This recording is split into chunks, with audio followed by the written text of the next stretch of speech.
नमस्कार friend. Hello. अभी हमने मैनुअल तो समझ लिया पिछले लेक्चर में कि मैनुअल होता क्या है।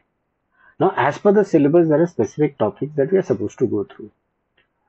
सो let's understand what are those topics that the syllabus expects us to do and we'll try and attempt all these so that we have a fair understanding what the civil manual is. Like I said, civil manual is issued by the High Court and all the courts are supposed to follow. All the subordinate courts are supposed to follow it. तो इसके topics क्या क्या है? इसमें आता है establishment, यानी court का स्ट्रक्चर क्या है, लॉयर, लॉयर की फीस क्या है, लॉयर के क्लार्क, जुडिशियल ऑफिसर्स कौन है, preparation and institution of suits कैसे होता है, फ्रेमिंग ऑफ सूट्स कैसे होता है, pleading, plaint, filing of documents, court fees, process fees, interim relief क्या होता है, एप्लीकेशन कैसे डालनी है, इंटरिम रिलीफ ऑर्डर कैसे करना है, डिस्कवरी हुआ, इंस्पेक्शन, इंटोग्रिटी, इश्यू प्रोसेस क्या है, इश्यू प्रोसेस के अलग अलग पार्ट्स क्या है, हियरिंग है, ट्रायल ऑफ सूट्स है, judgment and decree and execution of decree कैसे होती है, कॉपीज एंड कॉपिंग फी। इसको हम थोड़ा ब्रीफली कवर करेंगे so you get to understand. देखो आप, हमने सेकंड ईयर में सीपीसी तो कर ही रखा है। Now in the third year that as we approach this manual subject we'll be referring a lot of the CPC in the civil manual issued by the High Court for its subordinate courts. Now let's get on to the first part, which is the establishment. Now if you notice, so having said the topics, seen the topics, let's understand what each of those topics means. So if you see, what is the establishment? Establishment means what is the structure. So broadly speaking, see, I mentioned in the earlier, this is a lecture by a student for the students. So if you have something academically more sound than what it is, please add to this. This is not the ultimate word that I'm saying. I'm just trying to attempt a discussion so that all my classmates and all other college mates are able to deal with it if they need to know something. And once you know this part of it, you can always add your own knowledge to it and add the value that the lecturers are giving you and put it across. So this is the foundational kind of a discussion. You can always add the meat to it, always add the value to it. So at the top you have the Supreme Court. What's the hierarchy? सबसे पहले Supreme Court है. It is it is at the topmost. It's the final court. It has the appellate jurisdiction, and of course it has original jurisdiction when it comes to Article 32 and other related matters. Then you have High Court, which is related in Maharashtra state of Maharashtra. It will be Bombay High Court. You have the original jurisdiction also, and you have the appellate jurisdiction. In the original side, you may have Article 226. So it and also it and what is the primary function of High Court? It has a original jurisdiction and also appellate. जो नीचे cases appeal में जाते हैं वो high court के पास आ सकते हैं. It supervises all subordinate courts under Article 227. 227. It has the superintendent's power over all the judiciary under the High Court within the state. उसके बाद district level पे आ जाओ. तो district level पे you have the district court and it can hear all the matters related to it.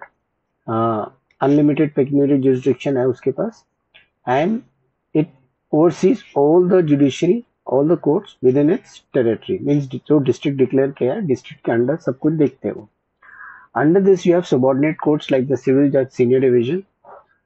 You have the jurisdiction that it can listen to all the matters under it. Then you have the subordinate courts. We have civil judge junior division. उससे पहले like earlier we did subordinate court में civil judge senior division के बाद civil judge junior division आ गया. And then this is how it starts. So a case could probably start from civil judge junior division if the pecuniary value is say about 5 lakhs. You will need to check the exact value status.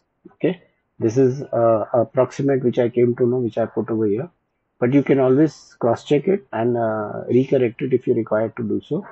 So the journey starts. If you see, सबसे नीचे का layer है civil judge junior division, then you have civil judge senior division, you have the district court, you have the Bombay High Court, and then the Supreme Court. This is a broad overall sketch of what the establishment looks like.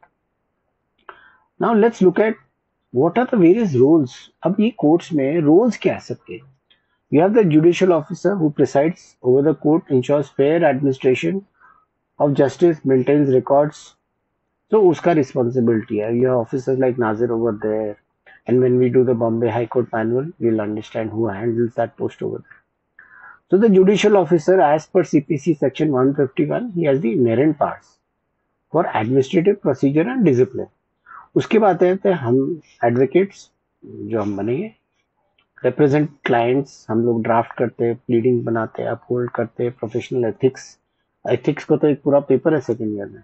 तो advocates act 1961 is there and we are to follow Bar Council of India rules. So advocates are governed by two acts, Advocate Act 1961 and Bar Council rules we are supposed to follow. This is our base for advocacy. Then comes lawyers and clerks who support the filing and all the various other things. So they also have a place in the manual, and they have limited interaction with the court as such, but they have very big interaction with the advocates who have the license, and they have very good, they have the bridge between the clients and the advocate, and they do all the running around. वो files देखते, drafts बनाते, present करते अपने seniors को, and they have a particular role defined for that. उसके बाद आती है लॉयर्स की फीस. उसके बारे में professional remuneration that advocate is supposed to be paid. It's been govern by bar council rules 11 and 12 and 13, and उसमें जो जुडिशियल कॉस्ट लगती है वो भी उसमें मेंशन्ड है. सो उसमें क्या बोलते हैं, the fees arrangement should not be contingent on the outcome. Basically ये नहीं, जब एडवोकेट के पास आते हैं फिर बताते हैं भाई मेरी टोटल ये, जैसे बोलते हैं ना, वूम टू टूम, शुरू से लेके एंड तक मेरी फीस ये रहेगी. और उसके बाद चाहे मैटर 10 करोड़ का हो या 15 करोड़ का, वो जीते या हारे वो फीस फिक्स रहती है. इसमें it is not contingent to the outcome of the case. अगर वो 10 करोड़ का जीते तो इतना मेरे को परसेंटेज दे दो, that is not something that is allowed and the manual says so. So it should not be contingent to the outcome of the case. So this is how it looks like. The judicial officers are concerned, and the advocate FISO and the establishment. We've done point number 1. Now let's get on to the second point. Preparation and institution of suit. Details the foundation of the case, including framing of suit, pleadings, plaint, and supporting the documents. So let's see what this is all about. See, framing of the suit. Framing of the suit क्या बोलता है? The suit must be framed to include the whole claim. Plaintiff is entitled to make the respect of cause of action. जो भी cause of action की वजह से case हो रहा है, तो उससे जो भी रिलेटेड है वो सब एक साथ डाल दो.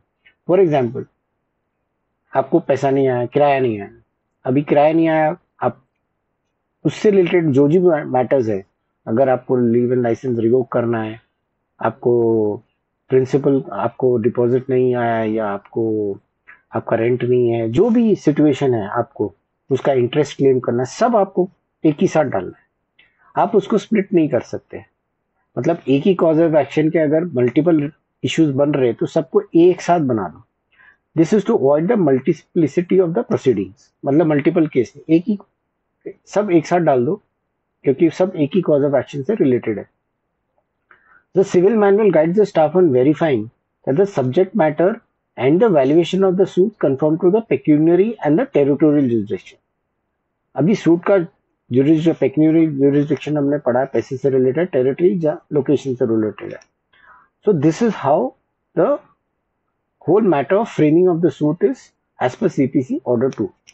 फिर आता है प्लीडिंग. प्लीडिंग क्या बोलते हैं?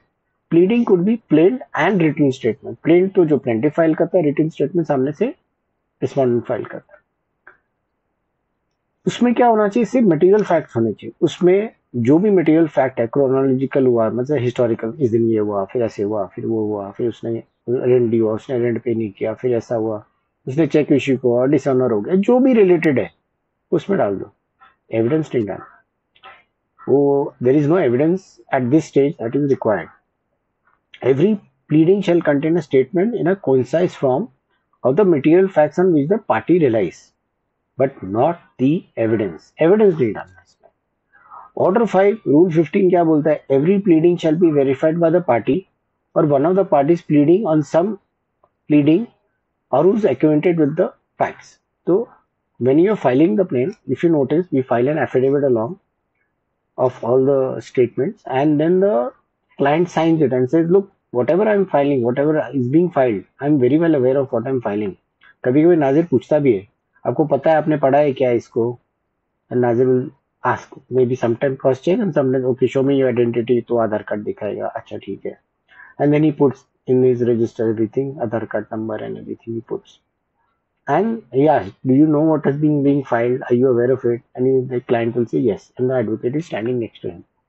So this is as far as signing by the parties who are acquainted with the case. So let's now go ahead to plaint and documents.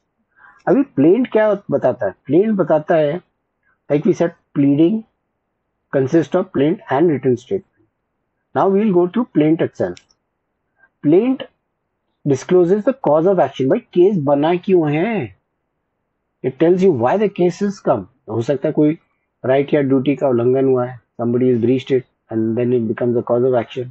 तो उसमें and then suppose property related matters है तो उसकी valuation होगी, stamp duty कितनी लगनी है, so there is a valuation involved, and failure to meet these requirements can lead to rejection of the claim. आपने सुना है रिजेक्शन हो गया, कोई क्यों हुआ? Stamp duty as per ready reckoner इतना जो उसका रेटेबल वैल्यू था उसको अंडर रेट करके दिखाया स्टैम्प ड्यूटी बचाने के लिए, अंदर डाला, नाज़िर वो देख लिया, कोर्ट ऑफिशियल ने बोला नहीं भैया आपने तो वैल्यूएशन पूरी करी ही नहीं है, तो चलो आप स्टैम्प ड्यूटी भरो पहले उस पर, नहीं तो reject. So this is how plaint goes in. So अगर कॉज ऑफ एक्शन नहीं है तो क्या होगा? Basically CPC order 7 rule 1 clearly says empowers the court to reject the plaint if the cause of action is not disclosed. भाई reason नहीं पता case file क्यों किया है तो कैसे होगा? How will the plaint proceed? How is it that if it's undervalued, correct valuation is not there, then also it can get rejected. इसके बाद फाइलिंग ऑफ डॉक्यूमेंट्स है. Order 7 rule 14. It requires the plaintiff to produce all documents, मतलब जो भी आपके document possession में पा रहे अपॉन विच आप स्यू कर रहे हो वो आप डाल दो. अगर आपका कोई कॉन्ट्रैक्ट है तो उसको डाल दो, रेंट एग्रीमेंट है तो डाल दो. The civil manual details the administrative process of endorsing, numbering and maintaining a composite index of all the documents filed, यानी एग्जिबिट 1, 2, 3 जो भी आपकी तरफ से इनिशियल डॉक्यूमेंट्स लगते हैं जो मेजर है. See right now evidence is not yet started. So आपके पास जो मेजर इंपॉर्टेंट डॉक्यूमेंट्स है जो लगने हैं उसको नंबर करके चाहिए तो उसका इंडेक्स लगा के you need to file it, and this is what the manual tells us. तो अगर हमने इसका कंक्लूजन लिखना हो तो कैसे लगेगा? The preparation and institution of suits is subject to the rigorous procedure, discipline of the CPC and administrative clarity in civil manual. देखो प्रोसीजर लेके है सीपीसी ने, सीपीसी से सर्वोपरि, उसके नीचे मैनुअल क्या बोलता है? भाई मैं आपको क्लैरिटी देता हूँ एक एक स्टेप्स की, सारे रूल्स जो हैं एडियरेंस आपको फ्रेमिंग ऑफ सूट्स हुई, प्लीडिंग हुई, प्लेंट वो आपको फॉलो करनी है, और एक्यूरेट फाइलिंग ऑफ डॉक्यूमेंट्स. ये नहीं कॉन्ट्रैक्ट के ऊपर केस चल रहा है, cause of action breach of contract है और आप पेपर कुछ और लगा रहे हो, उसके नीचे रेंट एग्रीमेंट लगा रहे हो, तो दैट विल नॉट डू. तो जो रिलेटेड मैटर्स है, जो इंपॉर्टेंट डॉक्यूमेंट्स है वो अभी आप लगाएंगे, so that anybody reading the case understands कि okay this is what the case is, and नीचे जो बेसिक डॉक्यूमेंट्स है वो लगे हुए उसमें. तो let's look at the next topic. अभी जो नेक्स्ट टॉपिक डील करता है वो फीस और इंटरिम रिलीफ से. बेसिकली क्या है? कोर्ट फीस क्या है? जुरिस्डिक्शनल प्रीरिक्विजिट है, कोर्ट फीस तो भरनी है आपको. प्रोसेस फीस क्या है? जो आपकी सर्विस कॉस्ट होती है, समन्स की सर्विस है, प्रोसेस उसको इशू प्रोसेस जिसको बोलते हैं. And then you have securing the interim relief. तो इससे रिलेटेड क्या क्या मैटर्स है मैनुअल में वो अभी हम देखते हैं.